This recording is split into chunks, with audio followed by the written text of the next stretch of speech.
Hey guys, as you know, I'm a big advocate of therapy. If you don't, have you been listening? There's this question I ask some of my guests who've been on the podcast. What misconceptions did you have about therapy going in? The reason I ask this is many of us have misconceptions, and by asking someone who's been there, my hope is that these misconceptions can be cleared up. Today, I want to talk about misconceptions I had about therapy going in, which may be misconceptions you have about therapy. Also, if you haven't listened to the episode I did with Muhu, who is a counseling psychologist, where we talked about what therapy is, start with that. It's episode 16, Crazy People Don't Go to Therapy. Hello there, and welcome to the Cocoa Butter Junkie podcast. I'm Michelle, and this is my podcast. This is a podcast on the everyday reflections and experiences of a Kenyan woman. It is my examination of life living through mental health issues, grief, growing up, aka kicking and screaming into adulthood, the experiences of being a woman in Kenya, making friends as an adult, struggles with faith, and a bunch of other topics. Thank you for listening.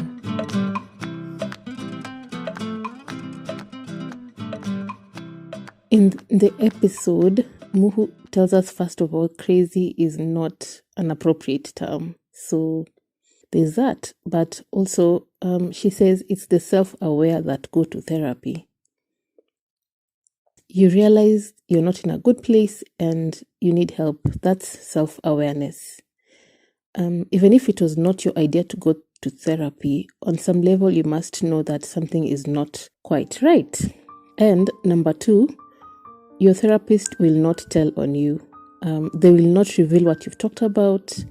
They are legally bound to keep everything confidential. The biggest misconception is that, one, your therapist is going to tell on your problems. The moment you walk into a therapy session, I am legally bound by law to not disclose what you just said there. Unless you're a danger to yourself, as in you're extremely suicidal. In the episode, I will be listing a misconception and then hopefully debunking it. It's a list that I will be going through. So I will list the misconception and then tell you about my experience of it.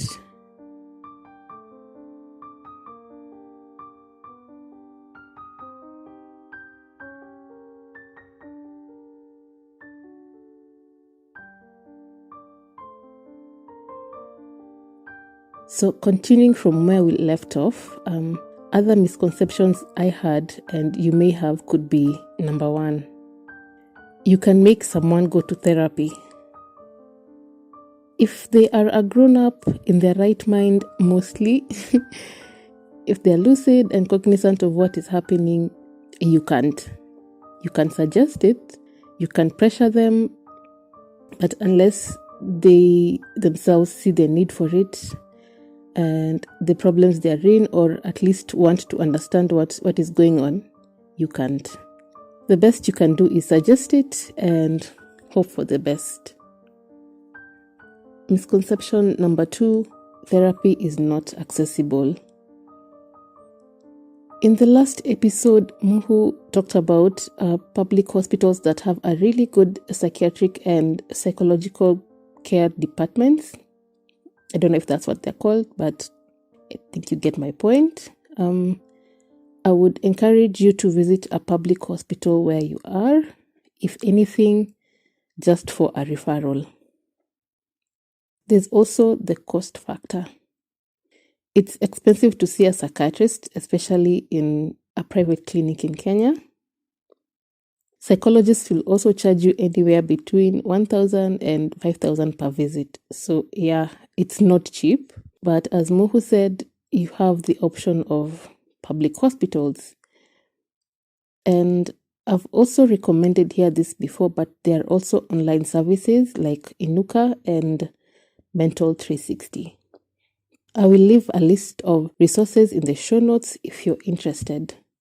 And then if you have medical insurance, check if your provider will pay for your psychiatrist or psychologist visit. I know there are not many, but just check. My point is therapy is available and accessible to you if you need it. 3. Therapy is not for Africans, not for Christians, Muslims, Hindus. It's not for men or Black people or whatever other group of people you're putting yourself in. Anyway, so as I said in episode 3, growing up, I also thought therapy was only for white celebrities in the movies. Not that I thought that I, as a Black, African, Kenyan woman, my brain was more resilient or whatever. It's just that I thought it was their culture and therapy was more accessible and available for them. Like in some way, my mental issues would be sorted somehow by invoking my race or gender or faith. But then at the same time, I couldn't stop wishing that that sort of help was available for me. So if you're thinking that for some reason, because you're grouping yourself in some way that it's not for you, then that is a big misconception. Number 4, therapy will solve all my problems, or I just need someone to tell me what to do. When my brother died, I thought that going to a grief counselor will help to stop the pain, trauma, and shock that came with his death. And I think within a month, and looking back now, I see how crazy and unrealistic this was. I'd looked for a counselor and made appointments for my parents. What ended up happening is I couldn't make them go. And I didn't even go for the grief counseling myself. I was so focused on making my parents feel okay immediately after losing a child. I thought that if they felt better, then I would be okay. And the way to that was counseling. So guys, no, unfortunately, therapy does not solve your problems. In fact, it's up to you to decide on how you will move forward. So in case you're wondering, counseling and therapy did not take away my grief or my trauma. When I finally started, therapy helped me understand how some things I was doing or how I had been reacting to situations was because of the trauma I experienced and because I was grieving. It helped me understand that it's okay to grieve, for my world to stop, and it's okay for me to feel it.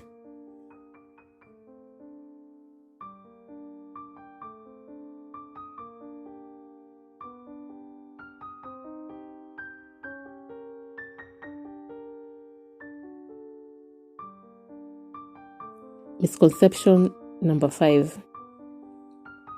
I have to have all my issues in order to start therapy. The whole point of therapy is to know what these issues are, to know where you are, why, and then decide where you want to go and what you need to change to get there. It's someone listening to you with no judgment, who helps you express yourself and challenge the way you think. 6. I can learn how to change other people by going to therapy. If anything, therapy will show you areas in your life that you need to work on. It's easy to think that a therapist will help you change the actions and behaviors of your partner, friend, parents, siblings, or even children. They will not. What they will do is help you identify appropriate coping mechanisms that can help you in your relationships, but therapy at the end of the day is for the person receiving it. 7. I don't need therapy if I'm not in a quote-unquote bad place. Therapy can also be for growth. I believe that we can always be better. A therapist can help you identify some self-defeating thoughts, patterns, actions, and coping mechanisms that are not serving you well. And then you can decide the best way forward. So you don't necessarily have to be depressed to see a psychologist. Misconception number 8, therapy will re-traumatize me or make me worse. So guys, I'm not a psychologist or psychiatrist, but my advice would be trust the process.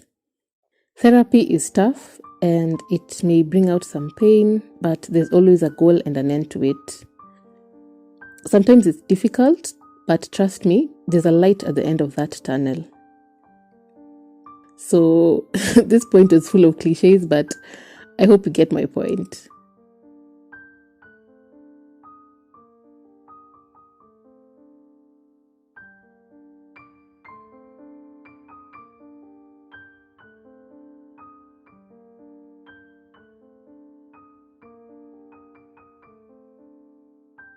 Number 9.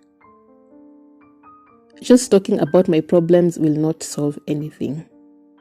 True, but in my experience, there's this relief and catharsis that you get by just being heard, especially by someone who is patient, non-judgmental, and is on your side. Someone who is not just interested in asking you why you didn't handle things in a different way, but is actually invested in seeing you sort out your issues. 10. My support systems / friends / family are enough. I don't need more. Trust me, they are not. They are biased, have their own selfish interests, and are interested in giving you advice. Not that that's wrong, but it may not be what you need at the time. Plus, let's be real, family and friends can be judgmental. I may not really understand what you need as opposed to what they would do or would have done in your situation. And let's not forget that psychologists are actually trained on how to handle issues like depression, which your friends and family are not. Unless, of course, they are, but you get the point, right? And even if they are trained, I don't know if it's okay for them to treat you. So basically, family and friend support is very good, but it's not therapy. Number 11, I don't want to be on medication. So Muhu and I talked about this in episode 16. So if you haven't listened to that, please do. But in my experience, it took several visits and tests before my psychiatrist got me on medication. It took several months and not just one visit. Me and my doctor talked a lot and he addressed my concerns about antidepressants. This is what I would advise. Talk to your doctor. I don't think you have to get on medication, but obviously this is different for everyone. Also, do your research. For me, YouTube was very useful. At the end of the day, a doctor cannot force medication on you. They certainly cannot force it down your throat. I talk about my experience with medication in episode 2. If you want to know more about my experience, that's the episode to listen to. Misconception number 12, you have to lie on a couch. I have personally never experienced this. For me, it has always been the therapist sat on a chair facing me or behind a desk. Lying on a couch is something I've only seen on TV. I don't know. If you're in therapy and you've experienced this, please let me know.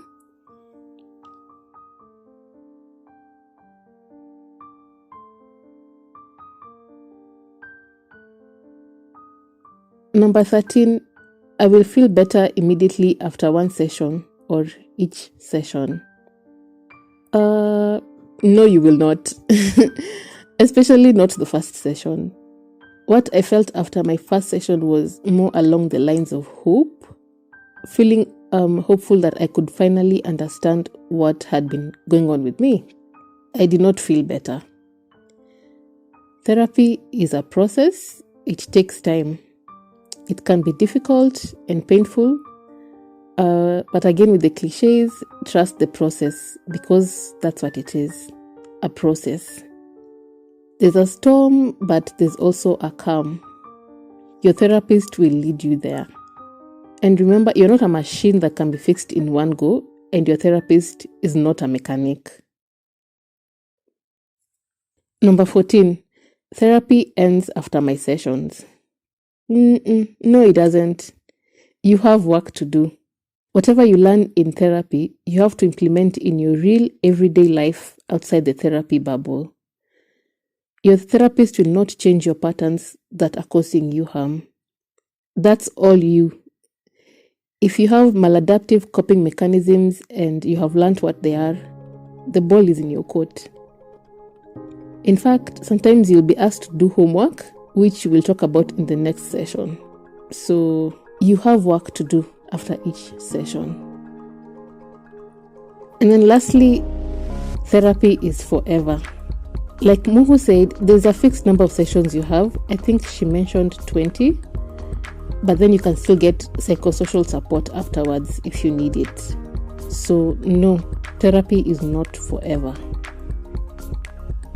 Yeah. So like a normal basic session should be a minimum of 5 sessions, a maximum of 20. Unless we are talking about now that long-term therapy, which we call now psychosocial support, where you just give the client psychological support to deal with their social life, and this can happen even once a month. Okay. So even when we say it's for life, it's not like for life every day. Yeah, it could be like 12 times in a year.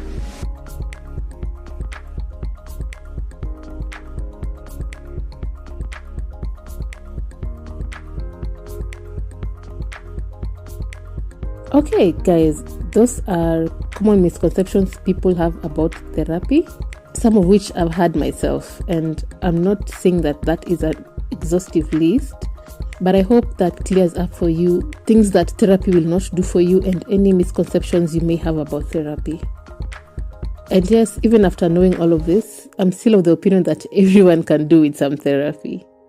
I will put some resources for you in the show notes that you can access if you want.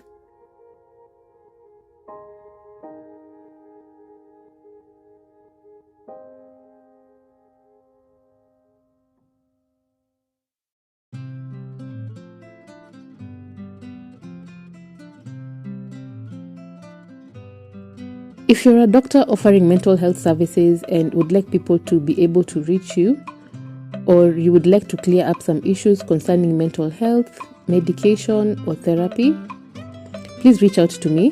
My email address is kokobatajunkie@gmail.com.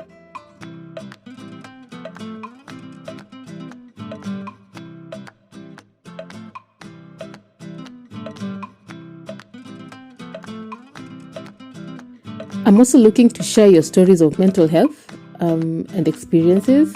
If you're in therapy or have been and are currently processing or have processed an issue, and you'd be happy to share that on the podcast, let me know. Again, the email address is kokobatajunkie@gmail.com. Guys, I would love to hear and share your stories, so please send them to me.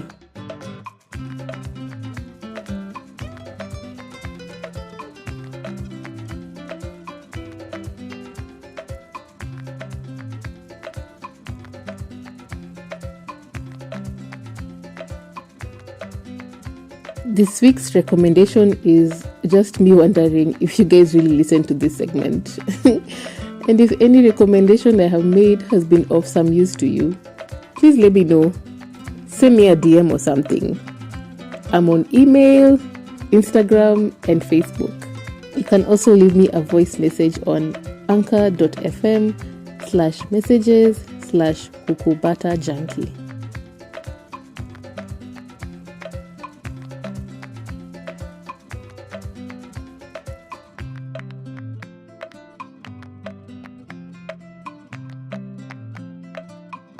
So that's the episode. Thank you for listening and bye.